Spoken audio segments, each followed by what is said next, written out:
Okay, everyone, welcome to the City of Port Colborne public meeting. I'd like to call this meeting to order.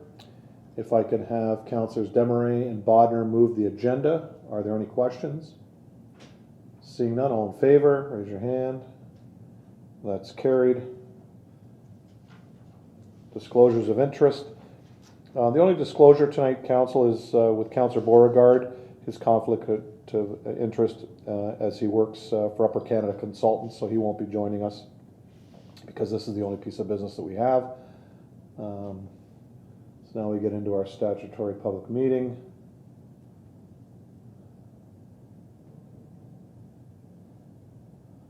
So the recommendation, Council, is that Planning and Development Department Report 2021-294 be received for information.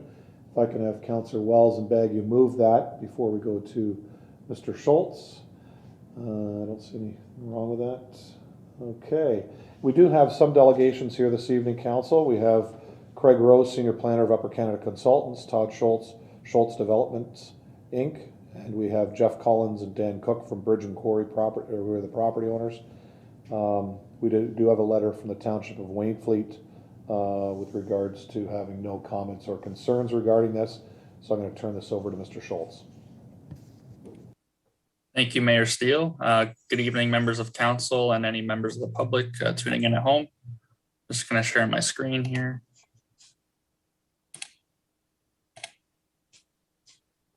Can someone give a nod or thumbs up if they can see that, please? Yep, looks good. All right, perfect. Okay. The purpose of this meeting is pursuant to Section 34 of the Planning Act and to consider an application initiated by the City of Port Colborne for the lands legally known as Lot 71 on Plan 59M-428, formerly in the Township of Humberstone, now in the City of Port Colborne, Regional Municipality of Niagara, municipally known as a vacant lot on the north side of Stanley Street. The application for zoning bylaw amendment proposes to change the zoning of the property from first density residential, or R1, to second density residential, or R2, to reflect the zoning previously approved under bylaw 5667/98/11. The zoning bylaw amendment is being sought to permit the construction of a semi-detached dwelling on the property. Notice of the public meeting was administered in accordance with Section 34 of the Planning Act as amended and Section 5 of Ontario Regulation 545/06. The notice of public meeting was circulated to required agencies and property owners within 120 meters of the property on August 26, 2021. A public notice sign was also posted on the property by October 26th.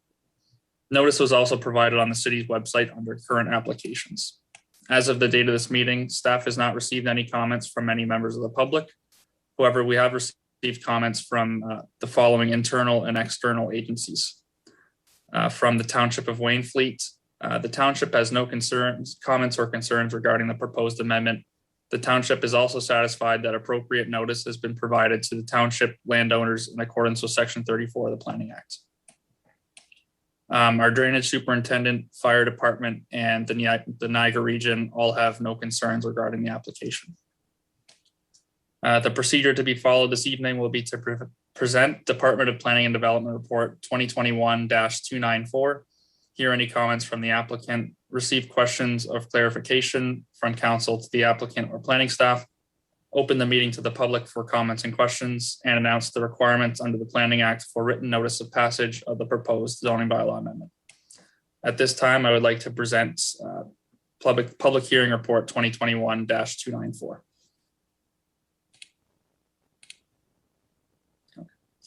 The property is located on the north side of Stanley Street. It's located in phase 2 of the Westwood Estates plan of subdivision. The surrounding land uses are primarily made up of low to medium density properties, some of which have yet to be built out. The City of Port Colborne official plan designates the property as located in the Westwood Park secondary plan area.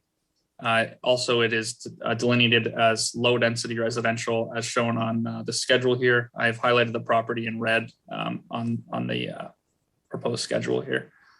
Land uses in the low density residential area are primarily single detached, semi-detached, and duplexes. The official plan designation is not proposed to be changed as a result of this application. The subject property is currently zoned first density residential. The R1 zone permits detached dwellings, uses, and structures and buildings accessory thereto. I'd like to note that the property was previously zoned R3 in the former bylaw 5667/98/11. This R3 zone permitted singles, semis, and duplexes. The proposed zoning of the R2 zone will essentially mirror the zoning that was previously approved by City Council. As mentioned, the application proposes to change the zoning of the property from R1 to R2 to reflect the zoning previously approved. The zoning bylaw amendment is being sought to permit the construction of a semi-detached dwelling on the property. At this time, Your Worship, I'd like to invite, actually, you know what, I'll read the passages first, and then we can invite the delegations to the meeting here.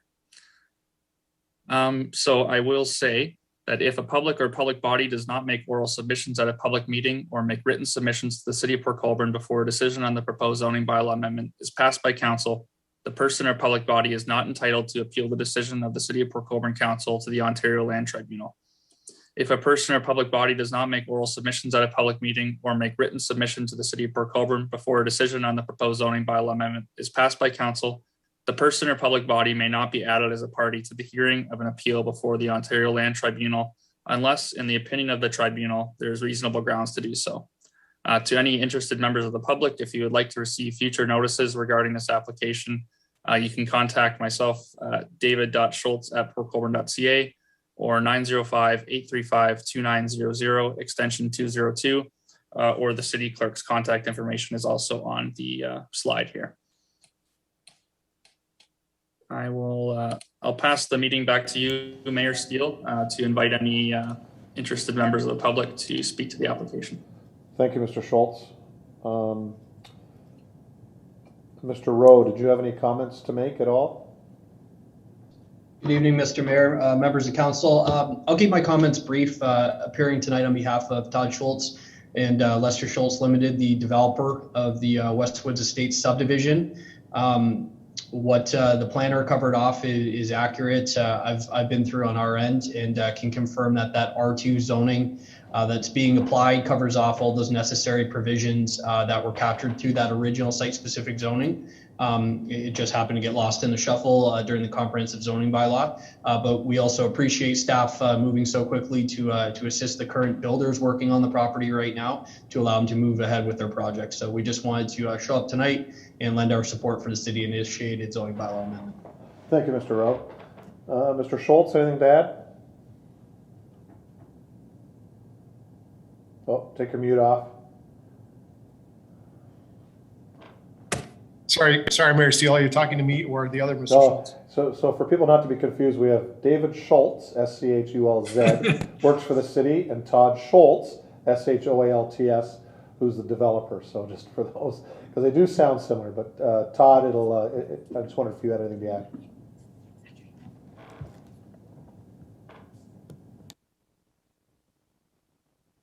Oh, now he's frozen. Well, we can come back to Todd. Mr. Collins, anything to add? No, I'm good. Okay. All right. Todd gets his signal back, but I don't see anything. David, anything to add? If there are no further comments, I can continue. Go ahead. If you wish, yeah. Okay. If you wish to be notified of the approval of the zoning bylaw amendment, you must make a written request to the clerk. Only those persons and public bodies that give the clerk a written request of the notice of passing of the zoning bylaw amendment will be given notice. Were there any questions of clarification to staff, Mayor Steele, from council? Councilors, anything to add? I don't see anything. So David, just to be clear, this was a typographical error when there was back in around 2016 when the new official plan and zoning bylaws were updated, correct? That's from what I can tell, that's correct. So there was no other reason that we would have changed the zoning for the property. I just think it was an error. yes, the developer at the time, which would be Mr. Schultz, or the current owner, Mr. Collins, has not asked for this, never asked for this to be done previously, correct? Not to be reverted back to R1, no. And further, that under provincial regulations, even though it was just a typographical error, this is the only way to rectify that, as opposed to just retyping the page under that official plan. We have to go through this process, correct? That's correct. Once the zoning maps are updated or schedules are updated and part of the bylaw, you have to go through the process to amend them correctly. So this is the way to do it. Good, thank you. Just want to make sure the public knows that if anybody's watching. So I don't see any questions for the public.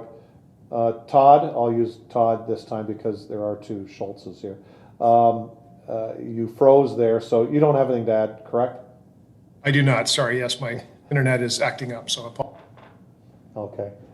All right. So no further questions from council. David, what's next?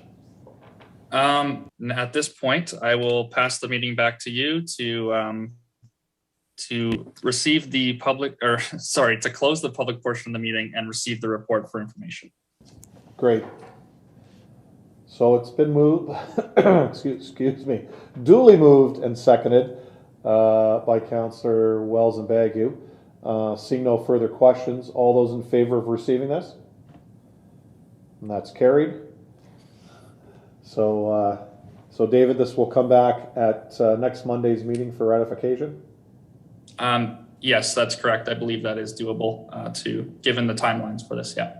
Okay, and you have nothing further then? Nothing for me, nope. Okay, council, no further questions or comments. I now adjourn this portion of the meeting, and we'll see you guys on Monday. Thank you, delegates, for attending. Thanks. Bye. Thank you. thank you.